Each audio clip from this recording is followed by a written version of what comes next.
Hey everybody, Shawn Holsinger here from holsingersflyshop.com. Bringing you another tying video today. In today's video, I'm showing off our new Holsinger Fly Shop Scud Pupa hooks. I really like these. These are great hooks, and we're excited to bring them to you. Today's video is it's called the Spring Creek Special, and I'm going to give you a little bit of the history on it at the end of the video. But let's get into tying it here now, and you're going to see a picture of the fly, then the material list to tie it.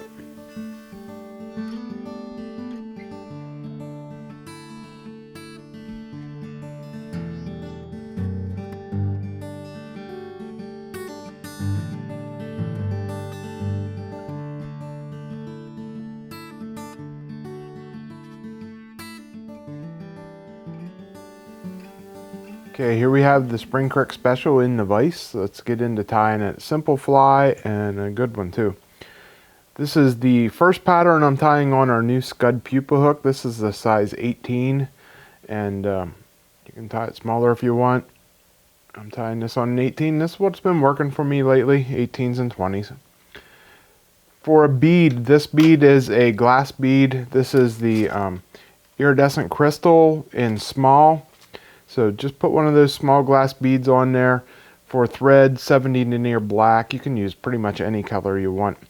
Next thing I'm going to put on is just a little bit of rib here. This is extra small copper, and you can do without the rib if you want to. I just like just a little bit of color in there, but you don't want to overdo it.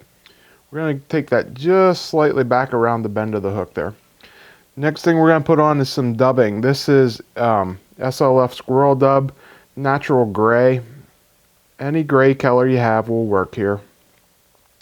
Just make it a two-tone. That's what's important. You could do these in olives if you want. I like the grays.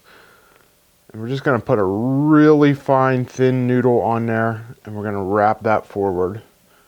So just start it there at the wire and wrap it forward. Keep it small and thin. And we're going to stop it right up there behind that bead. That's great. Then we're just going to wrap our ribbing forward. Make 5 or 6 wraps there. It's not real important to have it on there. It just protects it a little bit more. And then pull that off. Now we're going to put the wing on this fly. For the wing, I'm taking, I don't know, about 15 or so strands of EP fibers. This is white trigger point. I'm just going to tie that in right behind that bead. Make 2 or 3 wraps there. Get it up on top. And then I'm going to make a couple wraps on both sides of it. You can even parachute around it once or twice. That'll work too. Just to tighten it up and keep it on top. And then what I like to do here is I like to trim this off a little bit long, like you see there. That's more than I need, but it gets it out of the way for me to put my last bit of dubbing on. The last bit of dubbing I'm putting on is some more squirrel dub, and this is dark brown. So again, real thin. I got a little bit too much on there. I'll just pull some off and get it nice and tight. And then we're going to put it right up there behind that bead. I'm going to make a couple wraps behind that wing, a couple wraps in front. Just make it nice and smooth there. And I want that wing to stick up. That's why I'm putting a couple wraps behind it and a couple wraps in front. And then we're just going to whip finish it off. And we're done with this fly after we trim the wing down. Very, very simple fly, but it's a very effective fly. So trim that down there, cut it pretty short. You just want to have a nice little emerging wing on there, and you got yourself a good little midge nymph. Okay guys, I hope you enjoyed that video. Really simple fly to tie, and it's one that catches a lot of fish. I've been fishing this 2 different ways. One, I've been dropping it under a dry fly, dragging it along behind the dry fly, and it's worked really well that way.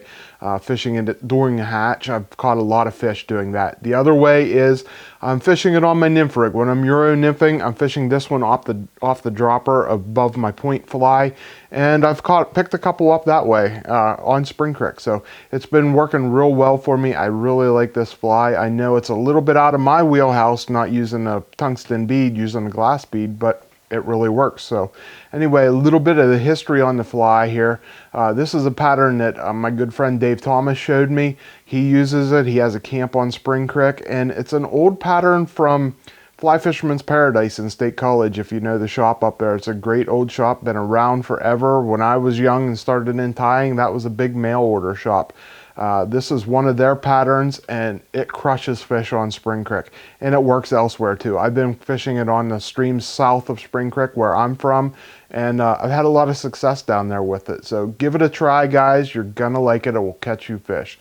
If you're interested in any of the materials to tie it, we have them all in our shop, especially our new hooks. Check out our new line of Holsinger's Fly Shop hooks at our website at holsingersflyshop.com. You want me to tie any of these?